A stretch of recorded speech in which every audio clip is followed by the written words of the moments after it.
নমস্কার বন্ধুরা, আজকে ডিমের একদমই নতুন ধরনের একটা রেসিপি আপনাদের সঙ্গে শেয়ার করব। এই রেসিপির স্বাদ এতটাই দুর্দান্ত হবে যে ভাতের সঙ্গে কিন্তু আর অন্য কিছুরই দরকার পড়বে না। এক থালা ভাত কিন্তু এই দিয়েই আপনারা খেয়ে ফেলতে পারবেন। তো চলুন দেখে নেওয়া যাক আজকের এই রেসিপি। এখানে কয়েকটা ডিম আমি লবণ দিয়ে সেদ্ধ করে কিছুক্ষণের জন্য ঠান্ডা জলে রেখেছিলাম ডিমগুলো ঠান্ডা করতে। আর এই ডিমগুলো আমি একটু ফাটিয়ে ঠান্ডা জলে রেখেছিলাম যাতে খোসাগুলো খুব ভালোভাবে উঠে যায়। অনেক সময় খোসার সঙ্গে কিন্তু ডিমও উঠে যায়, তো এভাবে একটু ফাটিয়ে জলে রেখে দিলে কিছুক্ষণ চামচ দিয়ে খুব সহজে দেখবেন খোসাগুলো উঠে যাবে। আর খোসার সঙ্গে কিন্তু ডিম একদমই উঠবে না। বন্ধুরা, আজকের এই সহজ আর একদমই নতুন ধরনের ডিমের রেসিপি যদি আপনাদের ভালো লাগে তাহলে একটা লাইক আর সাবস্ক্রাইব করে আমার পাশে থাকার অনুরোধ রইল। তো এখানে দেখুন সব ডিম আমি ছাড়িয়ে নিয়েছি। এবার এই ডিমগুলোকে আমরা দুই টুকরো করে কেটে নেব। তার জন্য দেখুন একটা ছুরিতে আমি সামান্য একটু তেল মাখিয়ে নিচ্ছি। আর এভাবে একটু তেল মাখিয়ে নিয়ে যদি ডিমগুলো কাটেন তাহলে ডিমের কুসুমগুলো দেখবেন একদমই কিন্তু ভেঙে যাবে না। আপনারা যদি বটি দিয়ে কাটেন তো বটিতেও একটু তেল মাখিয়ে নেবেন, তাহলে দেখবেন ডিমের কুসুমগুলো একদমই ভেঙে যাবে না। আর ডিমগুলো দেখবেন একদমই সমানভাবে কেটে নেওয়া যাবে। তো সব ডিম কেটে নেবার পর এবারে ডিমের মধ্যে আমি দিয়ে দিচ্ছি সামান্য একটু লবণ, দিয়ে দিচ্ছি সামান্য একটু হলুদ গুঁড়ো, আর দিচ্ছি এখানে খুব সামান্য পরিমাণ ঝাল লঙ্কার গুঁড়ো। সামান্য একটু ঝাল লঙ্কার গুঁড়ো দিয়ে মেখে নিলে ডিমগুলো খেতে কিন্তু দুর্দান্ত লাগবে।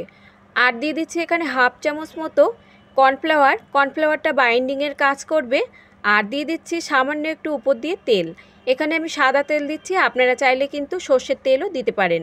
সমস্ত ডিমের উপরে আমি এক ফোঁটা করে ছড়িয়ে দিচ্ছি। আর এই তেলটা দিয়ে সমস্ত উপকরণ যখন মাখা হবে ডিমের গায়ে উপকরণগুলো কিন্তু খুব সুন্দরভাবে লেগে যাবে।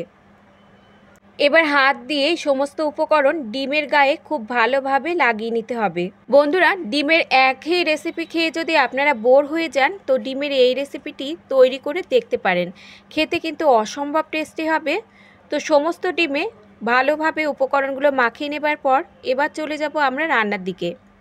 একটা প্যানের মধ্যে নিয়ে নিচ্ছি 1 চামচ মতো সাদা তেল। ভালোভাবে গরম হয়ে যাবার পর এবার কেটে রাখা ডিমগুলো দিয়ে দিচ্ছি। আর ডিম দেওয়ার সময় কিন্তু কুসুমের দিকটাই তেলের উপরে দিয়ে ভেজে নিতে হবে, তাহলে দেখবেন কুসুমটা ডিম থেকে বেরিয়ে আসবে না। উল্টে পাল্টে দিয়ে ডিমগুলোকে আমাদের হালকা লালচে করে ভেজে নিতে হবে। ডিম ভেজে নেবার পর এবার ডিমগুলোকে আমি তুলে নিচ্ছি। আর এই তেলের মধ্যেই এবার আমি ভেজে নেব আলু। 6 থেকে 7টা মিডিয়াম সাইজের আলু আমি 2 টুকরো করে আগেই কেটে ধুয়ে রেখেছিলাম। তো এবার আলুগুলো হাই ফ্লেমে দিয়ে আমরা কিছুক্ষণ ভেজে নেব, যতক্ষণ না আলুর গায়ে বেশ একটা লালচে রং ধরে যায়। তো আলু এখানে ভাজা হতে থাকুক, ততক্ষণে এই রেসিপির জন্য আমরা একটা মশলা রেডি করে নেব। এখন একটা ব্লেন্ডারে নিয়ে নিচ্ছি কয়েক টুকরো নারকেল, তবে নারকেল ছাড়াও কিন্তু রেসিপিটি তৈরি করা যাবে। আর দিয়ে দিচ্ছি এখানে একটা বড় সাইজের পেঁয়াজ, 8 থেকে 10 কোয়া রসুন, 1 ইঞ্চ মতো আদা, আর বড় সাইজের একটা টমেটো। এরই সঙ্গে যোগ করে দিচ্ছি 2টো কাঁচা লঙ্কা। ঝালের পরিমাণটা আপনারা আপনাদের পরিমাণ মতো এখানে যোগ করে নেবেন। আর দিচ্ছি এখানে একটা শুকনো লঙ্কা। এবার যোগ করে দিচ্ছি 1 চামচ মতো কালো সর্ষে, আর 1 চামচ মতো দিচ্ছি হলুদ সর্ষে, আর 1 চামচ পোস্তদানা, সামান্য একটু লবণ আর সামান্য একটু জল দিয়ে একটা পেস্ট এখানে রেডি করে নিতে হবে। তো এখানে দেখুন পেস্টটা আমাদের রেডি।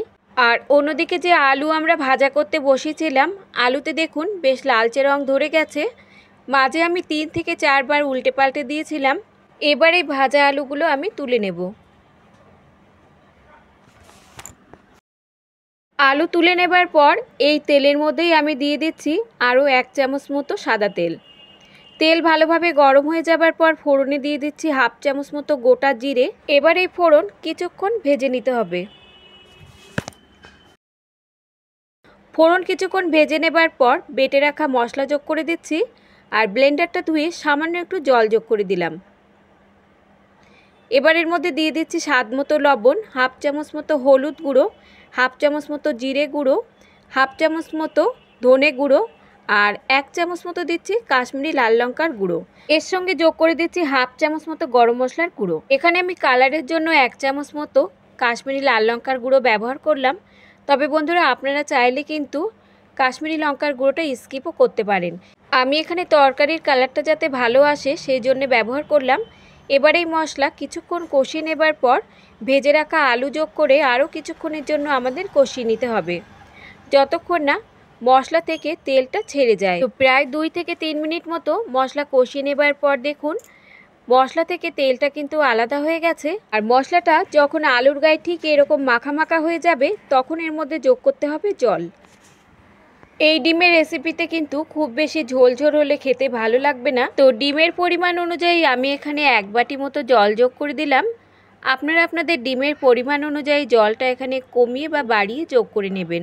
সমস্ত উপকরণ ভালোভাবে মিশিয়ে নিয়ে এবার ঢাকা দিয়ে লো ফ্লেমে 5 মিনিটের মতো প্রথমে আমরা রান্না করে নেব। আলু কিন্তু খুব ভালোভাবে সেদ্ধ করে নিতে হবে। 5 মিনিট পর ঢাকনাটা তুলে নিচ্ছি। এখন চেক করে নেব যে আলু এখানে ভালোভাবে সেদ্ধ হয়েছে কিনা। তো দেখতেই পাচ্ছেন আলু কিন্তু খুব ভালোভাবে এখানে সেদ্ধ হয়ে গেছে। এবার ভেজে রাখা ডিমগুলো যোগ করে দেব। ডিমগুলো দিয়ে কিন্তু বন্ধুরা খুব বেশি সময় আমাদের আর রান্না করতে হবে না, মাত্র 2 মিনিটের মতো রান্না করলেই রেডি হয়ে যাবে দারুণ টেস্টি এই ডিমের রেসিপি। বাড়িতে যদি মাছ মাংস না থাকে তাহলেও কিন্তু এই রেসিপিটি আপনারা বানিয়ে নিতে পারেন, খেতে কিন্তু অসম্ভব টেস্টি হবে। এবার দিয়ে দিচ্ছি সামান্য একটু চিনি আর 1 মুঠো কুচানো ধনেপাতা। ঢাকা দিয়ে আরও 2 মিনিটের মতো আমরা রান্না করে নেব। ফ্লেমটাকে অফ করে দিয়ে 2 মিনিট পর ঢাকনাটা তুলে নিচ্ছি। দেখুন দেখতে কতটা লোভনীয় লাগছে। গরম গরম ভাত হোক বা রুটি পরোটা, পোলাও কিংবা ফ্রাইড রাইস সব কিছুর সঙ্গেই কিন্তু খেতে লাগবে অসাধারণ। এখন আমি সার্ভ করে নিচ্ছি। একদমই একটা সহজ রান্না, কিন্তু খেতে হবে অসাধারণ। বাচ্চা থেকে বড় সকলেই কিন্তু আঙুল চেটে খাবে।